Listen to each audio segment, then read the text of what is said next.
फिर से लेकर आ चुके हैं आप लोगों के लिए सुबह की सभी ताज़ा और बड़ी खबरें।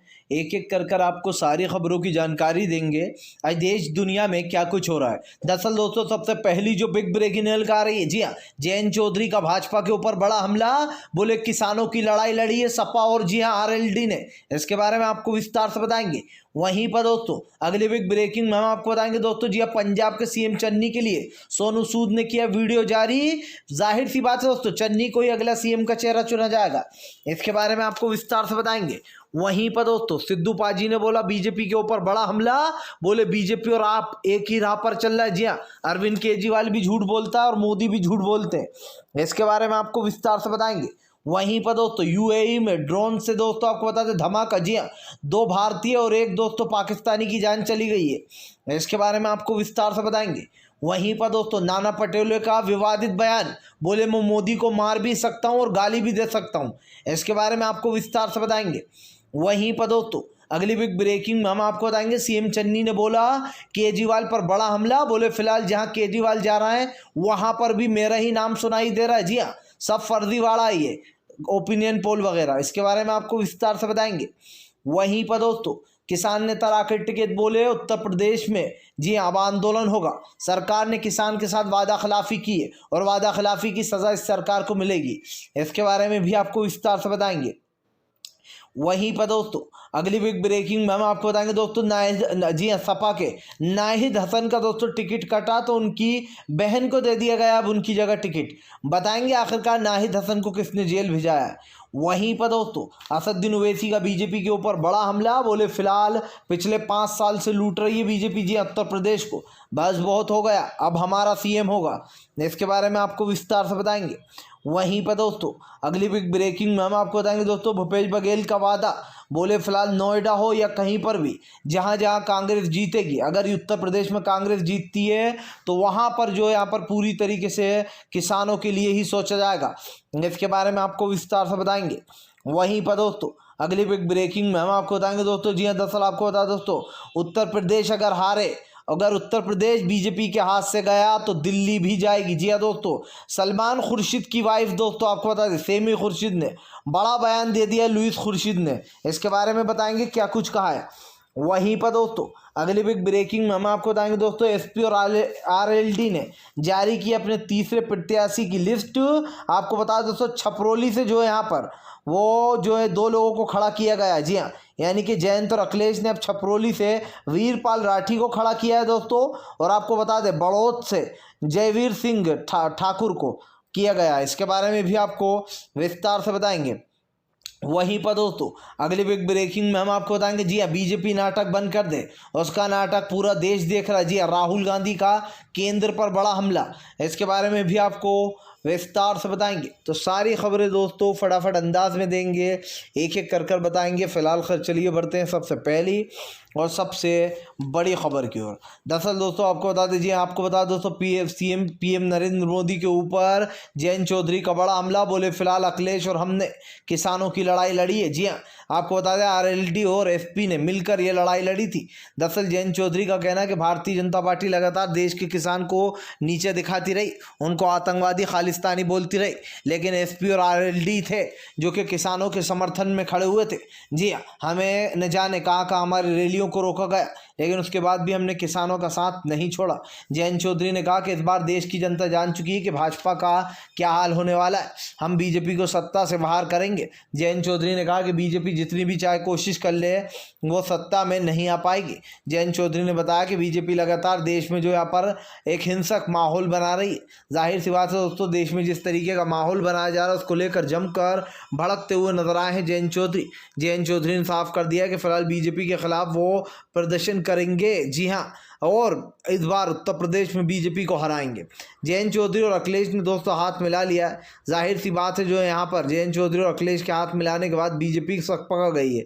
ये तो साफ है कि उत्तर प्रदेश में बीजेपी को बड़ा झटका लग रहा है और इसीलिए दोस्तों कहीं ना कहीं अखिलेश यादव ने बीजेपी के ऊपर बड़ा हमला बोल दिया है जयंत चौधरी ने।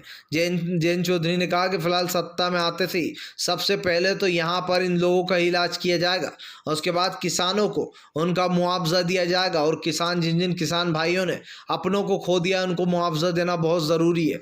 इसके बारे में साफ साफ जयंत ने बोल दिया।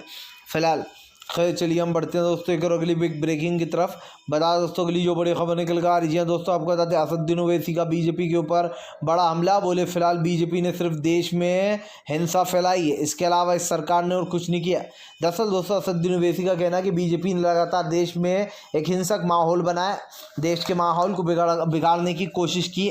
आपको बताता चलूँ दोस्तों यहाँ पर सीधे जो यहाँ पर ओवैसी ने कहा है कि फिलहाल इस बार उत्तर प्रदेश में हमारी सरकार होगी।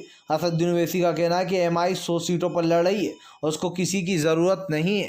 दरअसल ओम प्रकाश राजभर पर भी ओवैसी जमकर बरसे, बोले हमें किसी की ज़रूरत नहीं, चाहे ओम प्रकाश हो या फिर कोई और हो, हमें जो है यहाँ पर सिर्फ हमारी पड़ी है और हमें पता है कि फ़िलहाल अब हमारा जो चुनाव है वो हम जीतेंगे। जाहिर सी बात है दोस्तों जयंत चौधरी ने कहीं ना कहीं जयंत चौधरी बोल रहा हूँ दोस्तों कि असदुद्दीन ओवैसी ने बीजेपी को घेर लिया और ये जाहिर सी बात है कि असदुद्दीन ओवैसी ने इससे पहले भी बीजेपी पर हमला बोलते हुए कहा था कि भारतीय जनता पार्टी देश में नफरत फैला रही है। लेकिन दोस्तों असदुद्दीन ओवैसी ये भी बताएं कि वो किसका फ़ायदा करा रहा है, क्योंकि पिछली बार उन्होंने 38 सीटों पर चुनाव लड़ा, 38 सीटों पर ज़मानत तक जब्त हो गई, लेकिन अब की बार ओवैसी साहब 100 सीटों पर लड़ रहा है। समझ में ये नहीं आ रहा कि वो क्या बीजेपी का फ़ायदा कराएंगे या इनको वोट मिलेंगे, क्योंकि दोस्तों जाहिर सी बात है सोच समझ कर कदम रखना। ओवैसी तो आ जाते हैं, एक आध वो विवादित बयान दे देते हैं, बीजेपी उस बयान को पकड़कर पूरे जब तक चुनाव होती है तब तक उस बयान को खींचती है, ताकि दोस्तों एक हिंदू और मुस्लिम वाला एक एजेंडा सेट किया जा सके और चुनाव में एक जो है यहाँ पर दोस्तों धर्म का तड़का लगाया जा सके। आप अच्छे से समझते हैं कि इस बार सरकार क्या कर रही है और सरकार को भी अच्छे से पता है कि वो क्या करना चाह रही है। फिलहाल तो यही है कि सरकार जानबूझकर ये सब कुछ करती है दोस्तों, लेकिन अब देखना होगा कि फ़िलहाल क्या होता है। फिलहाल खैर चलिए हम बढ़ते हैं दोस्तों एक और अगली बिग ब्रेकिंग की तरफ। बता दोस्तों अगली जो बड़ी खबर निकल कर आ रही है दरअसल दोस्तों आपको बता दीजिए पंजाब के सीएम दोस्तों चन्नी बोले फिलहाल केजरीवाल फैलाता है झूठ। जी हाँ, ये एक नंबर का झूठा है। दरअसल दोस्तों पंजाब सरकार ने अरविंद केजरीवाल पर बड़ा हमला बोल दिया।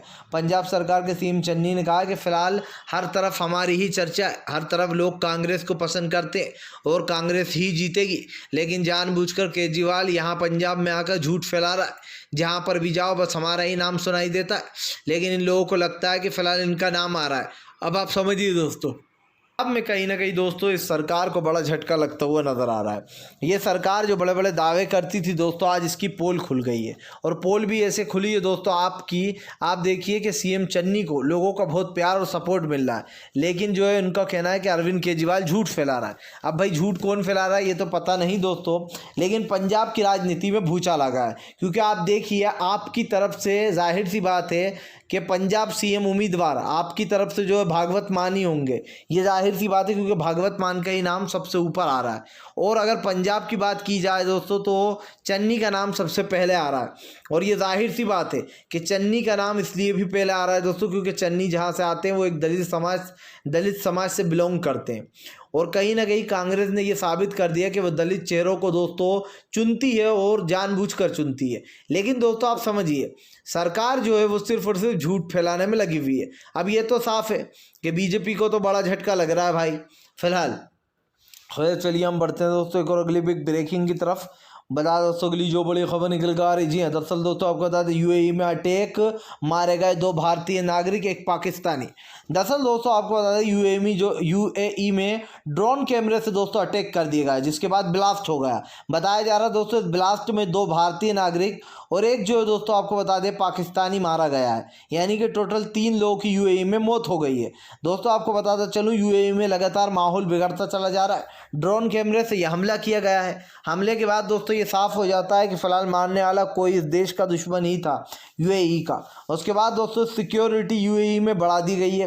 हालांकि जो दो लोगों की जान गई है दोस्तों उसके लिए कहीं ना कहीं बहुत ज़्यादा दुखी है सभी। जाहिर सी बात है दोस्तों 2 भारतीय थे और 1 पाकिस्तानी था, तो कहीं ना कहीं 3 लोगों की इसमें मौत हो गई है। फिलहाल खैर चलिए हम बढ़ते हैं दोस्तों एक और अगली बिग ब्रेकिंग की तरफ। बता दोस्तों अगली जो बड़ी खबर निकल कर आ रही, नाना पटोले का दोस्तों विवादित बयान। बोले मैं प्रधानमंत्री नरेंद्र मोदी को मार भी सकता हूं और गाली भी दे सकता हूं। दरअसल दोस्तों हम एक चीज़ देखिए, हम ये चीज़ जानते हैं कि सरकार जो भी कर रही है वो गलत है, प्रधानमंत्री नरेंद्र मोदी जो भी कर रहे हैं वो गलत है। लेकिन दोस्तों किसी के खिलाफ इस तरीके के विवादित बयान को भी हम बढ़ावा नहीं देते। अपनी सच्ची पत्रकारिता है दोस्तों, जो गलत करता है उसको गलत बताते हैं, जो सही करता है वो सही बताते हैं। नाना पटोले का ये बयान दोस्तों सच में विवादित है, जिसमें नाना पटोले कहते हुए नजर आ रहे हैं कि वो देश के प्रधानमंत्री को जो यहाँ पर मार भी सकते हैं और उन्हें गाली भी दे सकते हैं। ये गलत बात है दोस्तों। भले ही नरेंद्र मोदी दोस्तों आपको और हमें पसंद ना हो, देश में हिंदू मुसलमान करते हों, लेकिन दोस्तों जो गलत है वो गलत ही है। तो नरेंद्र मोदी के बारे में इस तरीके की बात करना दोस्तों इनको शोभा नहीं देता है। जबकि नाना पटोले एक अच्छे बड़े नेता हैं और उनके मुंह से इस तरीके की बातें अच्छी नहीं लगती कि मैं मार भी सकता हूँ और गाली भी दे सकता हूँ। जाहिर सी बात है दोस्तों, हिंसा चाहे किसी भी रूप में हो उसको बढ़ावा नहीं दिया जा सकता, चाहे वो दुश्मन के साथ हो या दोस्त के साथ हो, हिंसा हिंसा ही कहलाती है। और नाना पटोले का इस तरीके का विवादित बयान को दोस्तों बढ़ावा नहीं देना चाहिए। नाना पटोले को माफ़ी मांगना चाहिए, जाहिर सी बात है, क्योंकि उन्होंने काफ़ी बड़ा वर्ड बोल दिया है। हालांकि बीजेपी वाले तो दोस्तों मुसलमानों को काटने मारने तक की धमकियाँ दे देते हैं। नाना पटोले के ने तो फिर भी प्रधानमंत्री को बोला, लेकिन इस तरीके के वर्डों को बढ़ावा नहीं दिया जाना चाहिए। और दोस्तों लोकतंत्र में ये बात सच है कि लोकतंत्र में सबको बोलने की आज़ादी है, लेकिन इस तरीके के अभद्र वर्ड और शब्दों को पर लगाम लगाना चाहिए और नाना पटोले को सोचना चाहिए। फिलहाल खैर चलिए हम बढ़ते हैं दोस्तों एक और अगली बिग ब्रेकिंग की तरफ। बता दोस्तों अगली जो बड़ी खबर निकल कर आ रही, सिद्धू पाजी ने बोला दोस्तों, आपको बता दें अरविंद केजरीवाल पर बड़ा हमला, बोले एक नंबर का झूठा, ये मुझे पसंद नहीं है। जी हाँ, दरअसल दोस्तों आपको बता दें अब सिद्धू पाजी ने अरविंद केजरीवाल पर बड़ा हमला बोल दिया है। जहाँ आप दोस्तों ये दावे कर रही है कि इस बार वो सत्ता में आएगी, तो वहीं दूसरी तरफ दोस्तों आपको बता दें जो अरविंद केजरीवाल हैं उन्होंने अरविंद केजरीवाल पर जो यहाँ पर अब बड़ा हमला बोल दिया। बोले फिलहाल सिद्धू पाजी ने कहा कि ये एक नंबर का झूठा इंसान है, ये सिर्फ और सिर्फ झूठ फैलाता है और इससे ज़्यादा कुछ भी नहीं। अरविंद केजरीवाल ने कहा कि फिलहाल बीजेपी और आप दोनों ही एक ही थाली के चट्टे वट्टे हैं। जी हाँ, अरविंद केजरीवाल को लेकर दोस्तों आपको बता दें सीधा सीधा बड़ा हमला बोल दिया।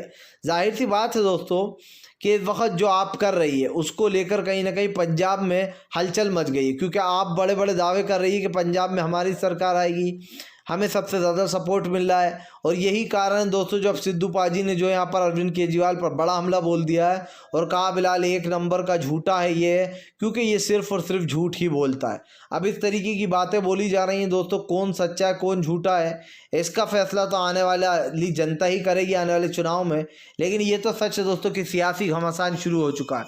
जितनी भी पार्टियां हैं वो आपस में ही भिड़ती हुई नजर आ रही हैं और एक दूसरे पर ही हमला कर रही हैं।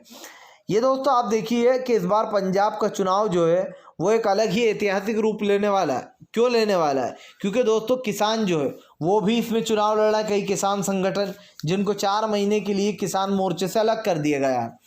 और दोस्तों सबसे बड़ी बात यह है कि यहाँ पर किसानों को वोट मिल सकते हैं।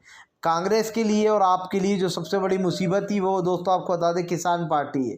फिलहाल खैर चलिए हम बढ़ते हैं दोस्तों एक और अगली बिग ब्रेकिंग की तरफ। बता दोस्तों अगली जो बड़ी खबर निकल कर आ रही, जी हाँ दरअसल दोस्तों आपको बता दें RLD और दोस्तों एसपी ने जारी की अपने तीसरे प्रत्याशियों की लिस्ट। जी हाँ दोस्तों आपको बता दें तीसरे प्रत्याशी की लिस्ट अब जारी कर दी गई है। सबसे पहले दोस्तों आपको बता दें सबसे पहले जो है उनका नाम है दोस्तों छपरौली से हैं वो वीरपाल राठी। दूसरे जो है दोस्तों वो जयवीर सिंह ठाकुर हैं। जी हाँ, और जो है दोस्तों ये बड़ौद से हैं। यानी कि दोस्तों 2 और प्रत्याशियों के नाम सामने आ गए हैं। अखिलेश और जयंत ने तीसरे प्रत्याशी की लिस्ट जारी की है, जहां पर साफ दिखाई दे रहा है कि छपरौली से तो वीरपाल जो है यहाँ पर दोस्तों राठी को खड़ा किया गया है और बड़ौद से जो है यहाँ पर जयवीर सिंह ठाकुर को किया गया है। यानी कि 2 और नामों की घोषणा कर दी गई है। उत्तर प्रदेश में दोस्तों RLD और SP मिलकर चुनाव लड़ रही है और कहीं ना कहीं इनको पूरी उम्मीद है कि अब की बार बीजेपी का सूपड़ा साफ है, क्योंकि दोस्तों अब की बार बीजेपी यूपी तो हारेगी ही, लेकिन यूपी के साथ साथ दिल्ली भी इनके हाथ से जाएगा। जाहिर सी बात है दोस्तों जिस तरीके की सियासत गर्म हो रही है और उसमें बीजेपी पार्टियां अपने हाथ सेकने के बारे में सोच रही हैं, लेकिन बीजेपी का पत्ता कटता चला जा रहा है देश से। फिलहाल खैर चलिए हम बढ़ते हैं दोस्तों एक और अगली एक ब्रेकिंग की तरफ।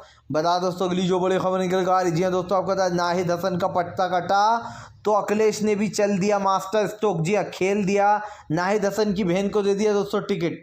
दरअसल दोस्तों आपको बता दें कि अब जो यहाँ पर नाहिद हसन जो है उनको गिरफ्तार कर लिया गया यूपी पुलिस द्वारा।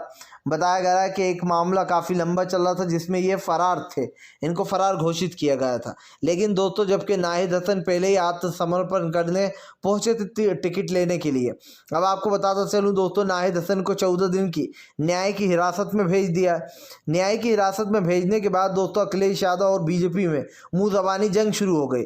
लेकिन दोस्तों अब आपको बता दें नाहिद हसन की जो बहन है, जी हाँ, उनको टिकट दे दिया गया उनकी जगह। यानी कि दोस्तों अखिलेश ने मास्टर स्ट्रोक खेल दिया है। क्योंकि दोस्तों नाहिद हसन को जो लोग सपोर्ट करते हैं वो जाहिर सी बात है उनकी बहन को भी सपोर्ट करेंगे। और ये साफ दिखाई दे रहा है दोस्तों कि फिलहाल अखिलेश यादव बीजेपी से हर चीज़ में 2 कदम आगे चल रहा है। यानी कि अब बीजेपी को अखिलेश ने बड़ा झटका दिया है, वो भी बड़े ही ज़ोरों से फिलहाल। खैर चलिए हम बढ़ते हैं दोस्तों एक और अगली एक ब्रेकिंग की तरफ। बता दोस्तों अगली जो बड़ी खबर निकल कर आ रही। जी हाँ, दरअसल दोस्तों आपको बता सलमान खुर्शीद की पत्नी ने बोला बीजेपी के ऊपर बड़ा हमला। लुइस खुर्शीद बोली कि फिलहाल इस बार उत्तर प्रदेश बीजेपी के हाथ से गया तो दिल्ली भी जाएगा। जी हाँ, दरअसल दोस्तों सलमान खुर्शीद की पत्नी लुइस खुर्शीद जो है दोस्तों वो भी जो है आपको बता दें फारुखाबाद से चुनाव लड़ने जा रही हैं। फारुखाबाद दोस्तों फारुखाबाद जो है दोस्तों वो इनका गढ़ माना जाता है। जी हाँ, सलमान खुर्शीद के जो फादर थे दोस्तों उन्होंने यहीं से चुनाव लड़ा था। फिर उनकी राजनीति आगे बढ़ती रही। उसके बाद सलमान खुर्शीद ने अपने फादर की जगह को संभाला और वो भी दोस्तों वहीं से सांसद बने। जिसके बाद दोस्तों अब फारुखाबाद से जो है यहाँ पर जो सलमान खुर्शीद की पत्नी है वो भी वहीं से चुनाव लड़ने जा रही है, लुइस खुर्शीद। और उन्होंने एक दावा कर दिया। उनका दावा ये है दोस्तों कि अगर उत्तर प्रदेश बीजेपी के हाथ से गया तो दिल्ली भी जाएगा। जी हाँ, लुइस खुर्शीद का कहना है कि बीजेपी के बुरे दिन शुरू हो चुके हैं। साफ दिखाई दे रहा है कि इनको उत्तर प्रदेश में जो यहाँ पर दोस्तों सफलता मिलने वाली नहीं है, ना ही इनको जो यहाँ पर सपोर्ट मिलने वाला है। तो अब कहीं ना कहीं दोस्तों भारतीय जनता पार्टी को एक बड़ा झटका यहाँ पर लगने को तैयार है। बीजेपी को दोस्तों यहाँ पर साफ दिखाई दे रहा बड़ा झटका भी लगेगा। इसलिए भी लगेगा दोस्तों क्योंकि हमने देखा है कि भारतीय जनता पार्टी देश में किस तरीके का विकास करती है। इनके विकास का दोस्तों कोई अता पता नहीं है, विकास किस नाम का होता है ये भी नहीं पता है फिलहाल। खैर चलिए हम बढ़ते हैं दोस्तों एक और अगली बिग ब्रेकिंग की तरफ। बता दोस्तों अगली जो बड़ी खबर निकल कर आ रही। जी हाँ, दरअसल दोस्तों आपको बता दें सोनू सूद ने दोस्तों एक वीडियो किया जारी पंजाब कांग्रेस के लिए। जाहिर सी बात है दोस्तों पंजाब में अगला सीएम का चेहरा कोई और नहीं बल्कि चन्नी होंगे। दरअसल दोस्तों चन्नी का नाम ही सबसे ऊपर आ रहा है कि सीएम का उम्मीदवार कौन होगा। अब दोस्तों साफ दिखाई दे रहा है कि पंजाब में जो यहाँ पर सीएम के उम्मीदवार चन्नी ही होंगे। दरअसल सोनू सूद ने एक वीडियो जारी किया जिसमें दोस्तों जिस वीडियो में बार बार चन्नी को बताया जा रहा है। जी हाँ, सीएम चन्नी को। यानी कि दोस्तों साफ दिखाई दे रहा है कि अब फिर से एक बार पंजाब की कमान चन्नी को मिलने वाली है। और दोस्तों चन्नी जो है वो पंजाब के सीएम बन चुके हैं। जाहिर सी बात है आने वाले समय में कांग्रेस की सरकार आएगी, उसमें भी चन्नी को ही जो यहाँ पर पूरा वो दिया जाएगा और उनको ही जो है यहाँ पर सीएम बनाया जाएगा। जाहिर सी बात है दोस्तों कि अब उत्तर प्रदेश की राजनीति लगातार बदल रही है तो पंजाब में भी हर दिन एक नया सवेरा हो रहा है। देखना ये है कि पंजाब में अब किसका क्या होता है दोस्तों। जी हाँ, आपको मिलती है वो सत्ता या फिर कांग्रेस के हाथ में ही रहने वाली है या फिर बीजेपी को तो हालांकि मिलने से रही। आपके भी दोस्तों बहुत कम चांस है। जाहिर सी बात है कांग्रेस ही एक बार सत्ता में वापस आ रही है फिलहाल। खैर चलिए हम बढ़ते हैं दोस्तों एक और अगली एक ब्रेकिंग की तरफ। बता दोस्तों अगली जो बड़ी खबर निकल कर आ रही। जी हाँ, दरअसल दोस्तों आपका बीजेपी को लगा बड़ा झटका, राहुल ने बीजेपी पर साधा निशाना। दरअसल दोस्तों राहुल गांधी का कहना है कि भारतीय जनता पार्टी पहले ये सोच ले कि वो किसके साथ है, अडानी या अंबानी के साथ या फिर देश के किसान या आम जनता के साथ, क्योंकि ये लोग सिर्फ पूंजीपतियों के लिए काम कर रहे हैं। राहुल गांधी ने कहा कि भारतीय जनता पार्टी सिर्फ अडानी और अंबानी की संपत्तियों को बढ़ा रही है। इस देश का किसान आज भी बदहाली और गरीबी में जी रहा है। देश के युवाओं के पास दोस्तों काम नहीं है। जाहिर सी बात है कि आज देश का जो युवा है वो बेरोजगारी के चपेट में आ चुका है। और ये चीज़ तो आपके और हमारे सामने ही है दोस्तों कि फ़िलहाल सरकार क्या करना चाह रही है। सरकार जो भी कर रही है वो उसके सामने है, लेकिन इस देश का किसान भी अब समझ चुका है कि उसको क्या करना है। फ़िलहाल दोस्तों अगर आपको यहाँ पर जाहिर सी बात है कि अब चन्नी में से या फिर एक को किसी को चुनना हो पंजाब में भी, तो आप किसको चुनेंगे? ये आपको हम जो दो ऑप्शन दे रहे हैं दोस्तों, आप आपको चुनेंगे या फिर जो दोस्तों कांग्रेस को चुनेंगे? इसका जवाब ज़रूर दीजिए। इसका जवाब हम इसलिए मांग रहे हैं दोस्तों क्योंकि हम जानना चाहते हैं कि आखिरकार आप किसको सीएम बनते देखना चाहते हैं पंजाब का, और उत्तर प्रदेश का भी ज़रूर बताइएगा कि उत्तर प्रदेश में आप किसको सीएम बनते हुए देखना चाहते हैं। फिलहाल अगर आपको वीडियो अच्छा लगे तो इसको लाइक करें, चैनल पर पहली बार आएँ तो सब्सक्राइब करें, पास में एक घंटी आएगी उसको भी दबा दें ताकि हमारे हर वीडियो की